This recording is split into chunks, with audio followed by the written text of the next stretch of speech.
창세기 13장. 아브람은 자기 아내와 모든 소유물을 갖고 이집트를 떠나 네겝으로 올라갔습니다. 롯도 아브람과 함께 했습니다. 아브람에게는 가축과 은과 금이 아주 많았습니다. 그는 네겝을 떠나서 계속 여행을 해 베델에 이르러 자신이 전에 장막을 쳤던 베델과 아이 사이의 장소에 도착했습니다. 그곳은 그가 전에 처음으로 제단을 쌓았던 곳이었습니다. 거기서 아브람은 여호와의 이름을 불렀습니다. 한편 아브람과 함께 다니던 롯에게도 양과 가축과 장막들이 따로 있었습니다. 그들이 함께 머물기에는 그 땅이 너무 좁았습니다. 그들이 함께 지내기에는 그들이 가진 것이 너무 많았기 때문입니다. 아브람의 양치기들과 롯의 양치기들 사이에 싸움이 일어났습니다. 그 당시에는 가나안 사람과 브리스 사람도 그 땅에 살고 있었습니다. 아브람이 롯에게 말했습니다. 우리는 한 친척이므로 너와 나 사이에 네 양치기와 내 양치기 사이에 더 이상 싸움이 없도록 하자. 온 땅이 네 앞에 있지 않느냐. 나를 떠나거라. 만약 네가 왼쪽으로 가면 나는 오른쪽으로 가겠고 네가 오른쪽으로 가면 나는 왼쪽으로 가겠다. 롯이 눈을 들어 요단의 온 들판을 보니 그곳은 소알에 이르기까지 사방에 물이 넉넉한 곳이 마치 여호와의 동산이나 이집트 땅 같았습니다. 이때는 여호와께서 소돔과 고모라를 멸망시키시기 전이었습니다. 롯은 요단의 온 들판을 선택해 동쪽으로 갔습니다. 두 사람은 이렇게 헤어졌습니다. 아브람은 가나안 땅에 정착했고 롯은 평원의 성들에 정착해 소돔 가까이에 장막을 쳤습니다. 그런데 소돔 사람들은 여호와 앞에서 아주 악한 죄를 짓고 있었습니다. 롯이 아브람을 떠난 후에 여호와께서 아브람에게 말씀하셨습니다. 네가 있는 곳에서 눈을 들어 동서남북을 바라보아라. 네가 보는 이 온 땅을 내가 너와 네 자손에게 영원히 주겠다. 그리고 내가 네 자손을 땅의 먼지와 같이 되게 하겠다.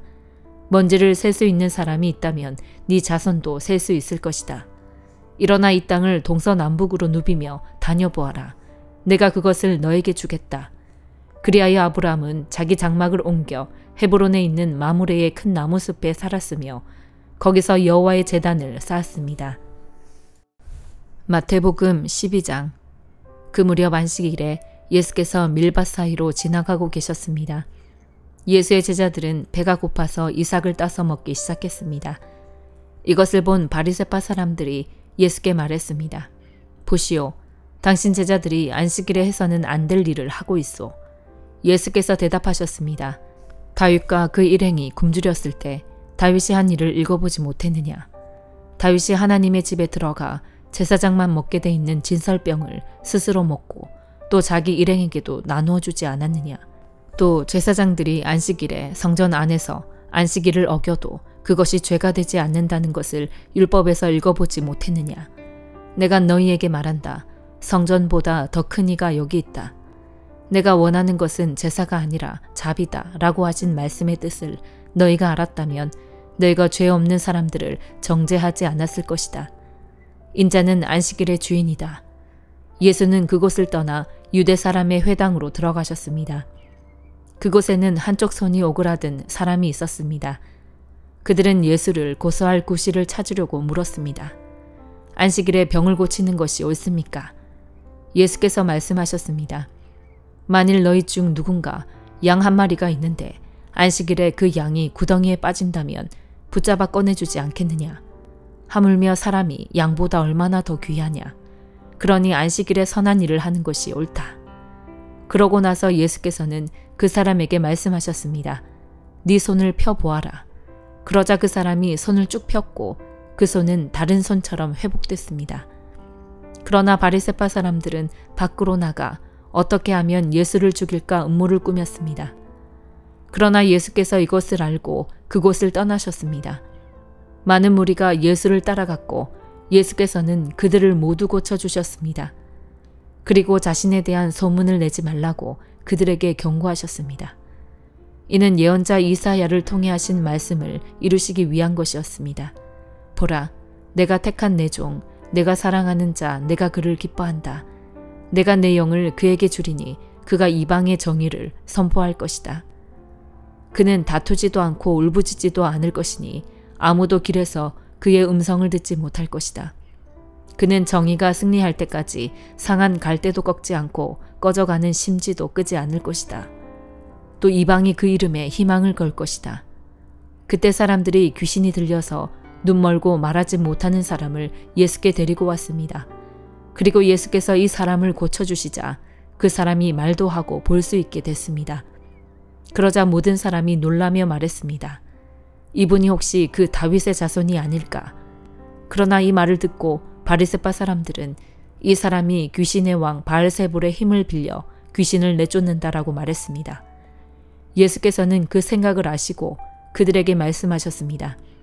어떤 나라든지 서로 갈라져 싸우면 망하게 되고 어떤 도시나 가정도 서로 갈라져 싸우면 무너진다. 사탄이 사탄을 쫓아내면 사탄이 스스로 갈라져 싸우는 것인데 그렇다면 사탄의 나라가 어떻게 설 수 있겠느냐? 내가 바알세불의 힘을 빌려 귀신들을 내쫓는다면 너희 아들들은 누구의 힘을 빌려 귀신들을 쫓아내느냐? 그러므로 그들이야말로 너희 재판관이 될 것이다. 그러나 내가 하나님의 영을 힘입어 귀신들을 쫓아낸다면 하나님 나라가 이미 너희에게 온 것이다. 사람이 먼저 힘센 사람을 묶어놓지 않고서 어떻게 그 사람의 집에 들어가 물건을 훔칠 수 있겠느냐. 묶어놓은 후에야 그 집을 털 수 있을 것이다. 나와 함께하지 않는 사람은 나를 반대하는 사람이고 나와 함께 모으지 않는 사람은 흩어버리는 사람이다. 그러므로 내가 너희에게 말한다. 사람의 모든 죄와 신성 모독하는 말은 용서받겠지만 성령을 모독하는 것은 용서받지 못할 것이다. 누구든지 인자를 욕하는 사람은 용서받겠지만 성령을 모독하는 사람은 이 세대와 오는 세대에서도 용서받지 못할 것이다. 나무가 좋으면 그 열매도 좋고 나무가 나쁘면 그 열매도 나쁘다. 나무는 그 열매를 보면 알 수 있다. 독사의 자식들아, 너희가 악한데 어떻게 선한 것을 말하겠느냐. 마음에 가득 차 있는 것이 입 밖으로 흘러나오는 법이다. 선한 사람은 선한 것을 쌓았다가 선한 것을 내놓고 악한 사람은 악한 것을 쌓았다가 악한 것을 내놓는다. 그러나 내가 너희에게 말한다. 심판날의 사람은 자기가 함부로 내뱉은 모든 말에 대해 해명해야 할 것이다. 네가 한 말로 의롭다는 판정을 받기도 하고 네가 한 말로 죄가 있다는 판정을 받기도 할 것이다. 그때 바리새파 사람들과 율법 학자들이 예수께 말했습니다. 선생님, 우리에게 표적을 보여주십시오. 예수께서 대답하셨습니다. 악하고 음란한 세대가 표적을 구하지만 예언자 요나의 표적밖에는 보여줄 것이 없다. 요나가 3일 밤낮을 큰 물고기 뱃속에 있었던 것처럼 인자도 3일 밤낮을 땅속에 있을 것이다. 심판 때에 니느웨 사람들이 이 세대와 함께 일어나 그 죄를 심판할 것이다. 그들은 요나의 선포를 듣고 회개했기 때문이다. 그러나 요나보다 더 큰 이가 여기 있다. 심판 때에 남쪽 여왕이 이 세대와 함께 일어나 그 죄를 심판할 것이다. 그 여왕은 솔로몬의 지혜를 들으려고 땅끝에서 왔기 때문이다. 그러나 솔로몬보다 더 큰 이가 여기 있다. 한 더러운 귀신이 어떤 사람에게서 나와 쉴 곳을 찾으려고 물 없는 곳을 돌아다니다가 끝내 찾지 못했다. 그래서 그 더러운 귀신은 내가 전에 나왔던 집으로 다시 돌아가야겠다라고 말했다. 그런데 가보니 그 집은 아직 비어있는 채로 깨끗이 치워져 있고 말끔히 정돈돼 있었다. 그러자 더러운 귀신은 나가서 자기보다 더 사악한 다른 귀신들을 7이나 데리고 와 그곳에 들어가 살았다. 그렇게 되면 그 사람의 마지막은 처음보다 훨씬 더 나빠질 것이다. 이 악한 세대에도 이렇게 될 것이다. 예수께서 사람들에게 여전히 말씀하고 계실 때 예수의 어머니와 형제들이 예수께 말하려고 밖에 서 있었습니다. 어떤 사람이 예수께 말했습니다. 보십시오. 선생님의 어머니와 형제들이 선생님께 드릴 말씀이 있다며 밖에 서 있습니다. 예수께서 그에게 대답하셨습니다. 누가 내 어머니이고 내 형제들이냐? 그리고 손을 내밀어 제자들을 가리키며 말씀하셨습니다. 보라, 내 어머니이고 내 형제들이다. 누구든지 하늘에 계신 내 아버지의 뜻을 행하는 사람이 내 형제요, 자매요, 어머니다. 느헤미야 2장. 아닥사스다 왕 20년 니산월에 나는 왕에게 술을 따르는 일을 맡았기에 술을 가져다 왕에게 따라드렸습니다. 평소와는 다르게 내가 왕 앞에서 슬픈 기색이 있는 것을 보고 왕이 내게 물었습니다. 네가 아프지도 않은데 네 안색이 왜 그리 슬퍼 보이느냐? 마음에 근심이 있는 게 분명하구나. 나는 무척 두려웠지만 왕에게 말했습니다. 왕께서는 만수무강하옵소서. 제 조상들이 묻혀있는 성이 폐허가 됐고 그 성문들이 불에 타 허물어졌으니 어찌 슬프지 않겠습니까? 왕이 내게 물었습니다. 네가 무엇을 원하느냐? 그때 내가 하늘의 하나님께 기도하고 왕에게 대답했습니다. 왕께서 기뻐하시고 종이 왕께 은총을 입었다면 왕께서는 저를 조상들이 묻혀있는 유다 땅으로 보내 그 성을 다시 건축하게 하소서. 그때 왕 옆에 왕비도 앉아 있었는데 왕이 내게 물었습니다. 그렇게 다녀오려면 얼마나 걸리겠느냐?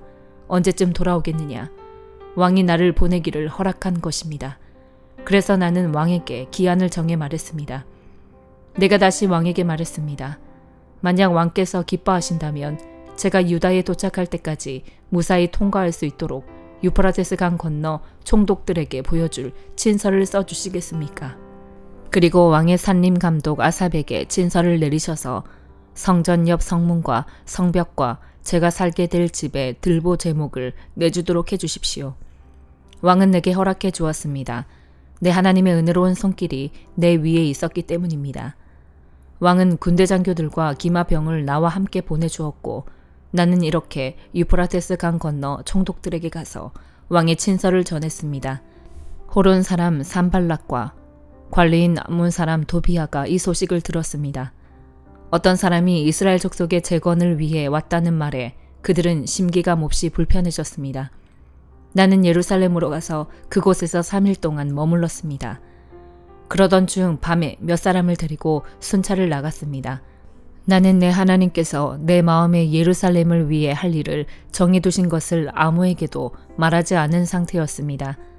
내가 타고 있던 말 외에는 탈 곳도 없었습니다. 그 밤에 나는 골짜기 문으로 나갔습니다. 용우물과 거름문으로 향하면서 살펴보니 예루살렘 성벽은 다 무너졌고 성문들은 모두 불에 탄 채로 버려져 있었습니다. 그러고는 샘문과 왕의 못을 향해 갔습니다. 그러나 너무 비좁아 말을 타고 지나갈 수조차 없었습니다. 그래서 나는 밤에 시내를 따라 올라가면서 성벽을 살피고 골짜기 문을 지나 되돌아왔습니다. 관리들은 내가 어디에 갔는지 무엇을 했는지 알지 못했습니다. 내가 유다 사람이나 제사장이나 귀족이나 관리나 그 일을 하게 될 다른 어떤 사람에게도 이것을 말하지 않았기 때문이었습니다. 그 후 나는 그들에게 말했습니다. 우리가 당면한 고난은 여러분이 보는 바와 같소. 예루살렘은 폐허가 됐고 그 성문들은 불에 타버렸소. 자, 이제 우리가 예루살렘 성벽을 재건합시다. 그러면 우리가 다시는 수치를 당하지 않을 것이요. 나는 또한 내 하나님의 은혜로운 손길이 내게 있는 것과 왕이 내게 말한 것을 그들에게 말해 주었습니다. 그들이 대답했습니다. 우리가 재건을 시작합시다. 이렇게 해 그들은 이 선한 일을 시작했습니다. 그러나 호론 사람 산발락과 관리인 암몬 사람 도비아와 아라비아 사람 게셈이 이 말을 듣고 우리를 조롱하고 비웃었습니다. 그들이 말했습니다. 너희가 무슨 짓을 하려는 것이냐? 왕에게 반역이라도 할 참이냐? 내가 그들에게 대답했습니다. 하늘의 하나님께서 우리를 위해 이 일을 꼭 이뤄주실 것이다. 성벽 재건은 주의 종인 우리의 할 일이다. 너희는 아무 목도 없고 권리도 없고 역사적 명분도 없다. 사도행전 12장. 그 무렵 헤롯 왕이 교회를 박해하려고 교회에 속한 몇몇 사람들을 체포했습니다. 헤롯은 먼저 요한의 형제 야고보를 칼로 죽였습니다. 이 일을 유대 사람들이 기뻐하는 것을 본 헤롯은 이어 베드로도 잡아들였습니다. 이때는 무교절 기간이었습니다. 그는 베드로를 잡아 감옥에 가두고 군인들을 4명씩 한 조를 지어서 4조가 지키도록 했습니다. 헤롯은 6월절이 지나면 그를 백성들 앞에 끌어내 공개적으로 재판할 생각이었습니다. 이렇게 베드로는 감옥에 갇혔고 교회는 그를 위해 하나님께 간절히 기도했습니다. 헤롯이 베드로를 재판장으로 끌어내려고 하던 전날 밤, 베드로는 2개의 쇠사슬에 묶인 채 2명의 군인들 사이에서 잠들어 있었고 경비병들이 감옥 문을 지키고 서 있었습니다. 그런데 갑자기 주의 천사가 나타나더니 감방에 빛이 환하게 비치는 것이었습니다. 그가 베드로의 옆구리를 찔러 깨우며 어서 일어나거라 하고 말했습니다. 그러자 베드로의 손목에 매어 있던 쇠사슬이 풀렸습니다. 그때 천사가 베드로에게 허리띠를 메고 신을 신어라 하고 말하자 베드로는 그렇게 했습니다. 천사가 다시 겉옷을 입고 나를 따라오너라 하고 말했습니다. 베드로는 천사를 따라 감옥에서 나오면서도 도대체 천사가 하는 일이 꿈인지 생시인지 알 수 없었습니다. 그저 환상인 것만 같았습니다. 그들은 첫 번째 경비병들과 두 번째 경비병들을 지나서 성으로 통하는 철문에 이르렀습니다. 그 문이 저절로 열려 그들은 바깥으로 나왔습니다. 거리를 하나 지나자 갑자기 천사가 떠나갔습니다. 그제야 비로소 베드로는 정신이 들어 이제야 분명히 알겠다. 주께서 천사를 보내 헤롯의 소나기와 유대 사람들의 모든 기대에서 나를 구해주셨다라고 말했습니다. 이 사실을 깨달은 후 그는 마가라고도 하는 요한의 어머니 마리아의 집으로 갔습니다. 많은 사람들이 그곳에 모여 기도하고 있었습니다. 베드로가 대문을 두드리자 로데라는 어린 여종이 문을 열어주러 나왔습니다. 여종은 베드로의 목소리인 줄 알아차리고 너무나 기뻐서 문 여는 것도 잊은 채 달려가 베드로가 문 밖에 와 있다고 소리쳤습니다. 그러자 사람들이 여종에게 네가 미쳤구나 라고 말했습니다. 그러나 여종이 계속 사실이라고 우겨대자 그들은 베드로의 천사겠지 라고 말했습니다. 그때 베드로가 계속 문을 두드렸습니다. 그들이 문을 열고 베드로를 보더니 깜짝 놀랐습니다. 베드로는 조용히 하라고 손짓하며 주께서 자신을 감옥 밖으로 끌어내신 경위를 설명했습니다. 이 사실을 야고보와 그 형제들에게 알려주시오 라고 말하고서 베드로는 다른 곳으로 떠났습니다. 아침이 되자 베드로가 없어진 일로 인해 군인들 사이에는 적지 않은 소동이 벌어졌습니다.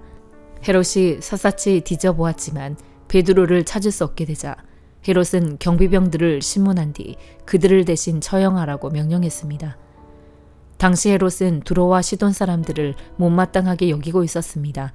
그래서 그들은 무리를 지어 헤롯에게 와서 왕의 시종 블라스도를 설득해 화친을 요청했습니다.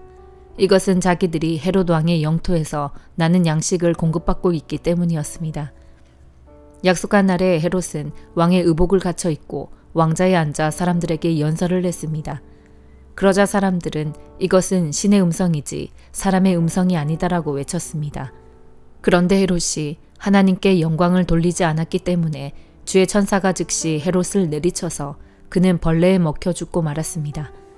그러나 하나님의 말씀은 점점 널리 퍼져서 믿는 사람이 더욱 늘어나게 됐습니다. 바나바와 사울이 자기 임무를 마치자 그들은 마가라고도 하는 요한을 데리고 예루살렘에서 돌아왔습니다. 아멘.